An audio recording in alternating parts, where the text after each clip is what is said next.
Say your catchphrase. I don't have a catchphrase. I can't brain today. I have the dump.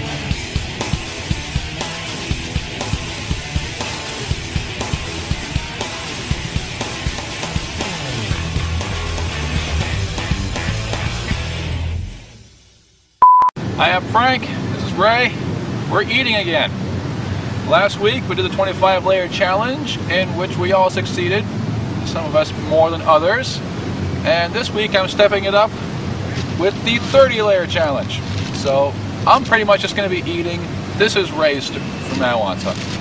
Alright, went to Wendy's, got one of the bacon and blue Baconators. It is a Baconator with the addition of blue cheese and other various goodies inside. I'm going to review it at this moment.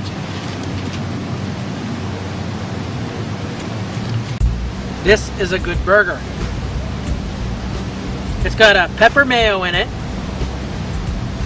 some sauteed caramelized onions.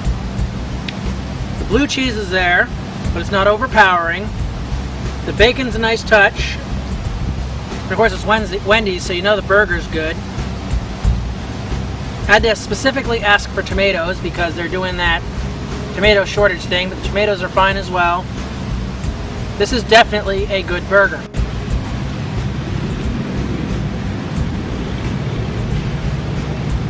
Now there's a lot of good blue cheese in that. And I know that they don't carry blue cheese as their normal menu item. So my plea to Wendy's is keep this on the menu.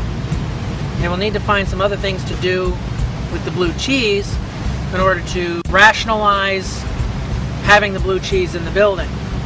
It's the reason why typically any of these fast food chains stop serving any of these special things is because of their lack of ingredients. But I think this should stay on the menu. This is something that Wendy's needs to have on the menu all the time. One thing I did notice about this burger is that even though it has this massive array of flavors, it's got the pepper mayo, it's got the caramelized onions, it's got the blue cheese, so on and so forth, no single flavor overpowers the others. It's a very nice blend. It's not too strong, not bland. It's all very good. I do approve of this.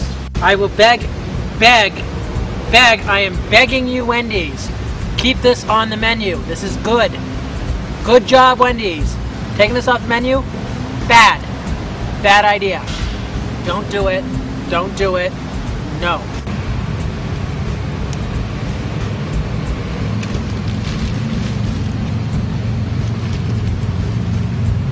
I like food. Since it looks like Frank is going to be here for a little while, I think I'll have to entertain you some more. What? I'm going to play double duty. And I'm now going to review KFC's Double Down Sandwich.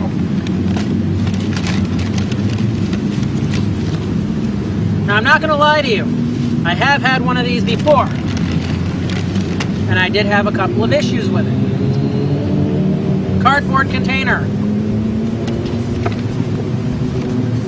Thin little paper thingy. Chicken burger. The issue is this little paper thingy doesn't do a damn thing against this chicken burger. You get all this hot grease leaking through this paper into your fingers. I bet I could melt my hand through drywall like my hand was 1,000 degrees and the drywall was made out of wax because of the amount of grease that is in this thing. My suggestion, since KFC offers these little chicken wrap sandwiches, to ask for a tortilla that they use in, say, the Twister. They don't have any charge for it. Yes, there's no room for the bread, but there sure as hell is always room for a tortilla. So I'm going to take this chicken double down, and I'm going to place it in the tortilla and make myself a chicken burrito.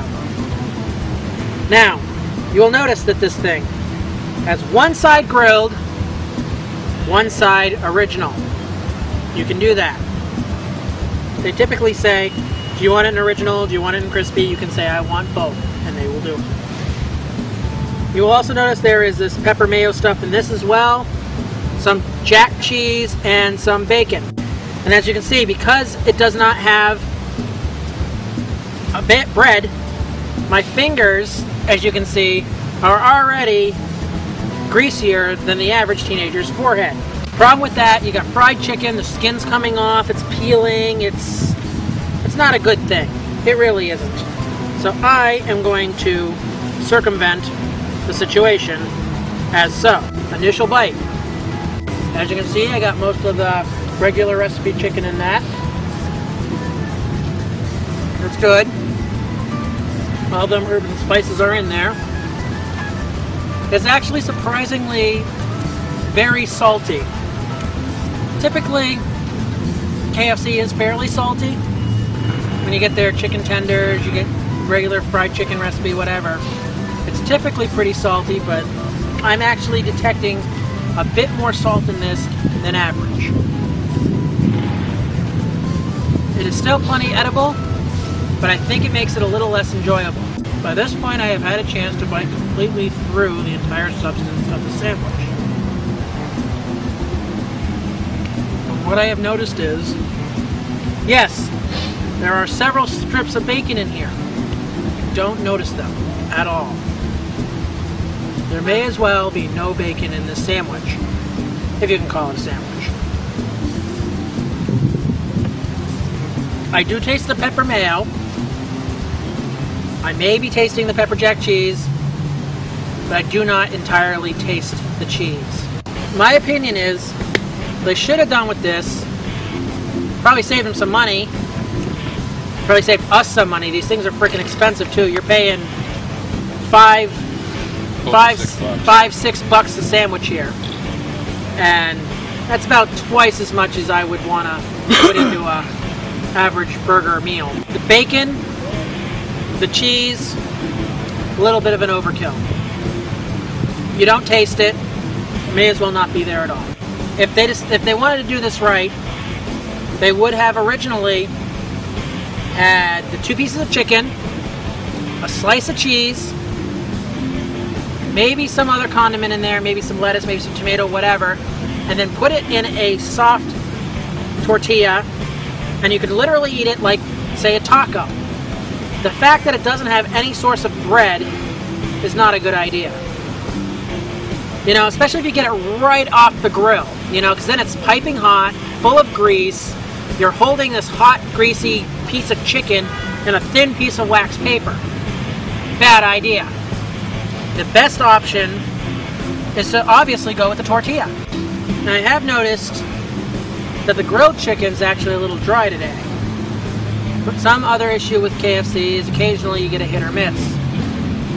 Sometimes they're dry, sometimes they're really good, sometimes they're over-salted, sometimes they're over-seasoned. Today, I'm getting a little bit of extra salt, which may account for the extra dryness that I'm getting. Number 5. My opinion, the boneless aspect of this is very good. These chicken patties could be very beneficial to KFC. As a double down stacker, I do not think so. They will need to take these patties and incorporate them into some other type of sandwich. They do it as a single patty, throw some cheese on there, then the bacon, and then maybe put it on a bun. You might have something there. To finalize my review of the double down stacker, it's filling, it is tasty. However, the lack of the taste in bacon, lack of the taste in cheese, I'm going to give it a 5 out of 10. Because it does pass as far as food goes. But I didn't thoroughly enjoy this as much as I have been led on to believe I should. But I will, to the end, defend the tortilla, which makes this sandwich infinitely better. Without this tortilla, I would have probably ranked the sandwich a 3 on the scale of 10. Yes, it's tasty, but all the other hassle doesn't make it worth the price tag. Not to mention the 300 hours on a treadmill you need to do to offset the grease content and whatnot that is involved with this. I'll probably now have my first heart attack at the age of 32 thanks to this sandwich here. I think I can finish this one, but number 6 is probably not going to happen. Do I need to finish number 6 for you, Frank? Maybe.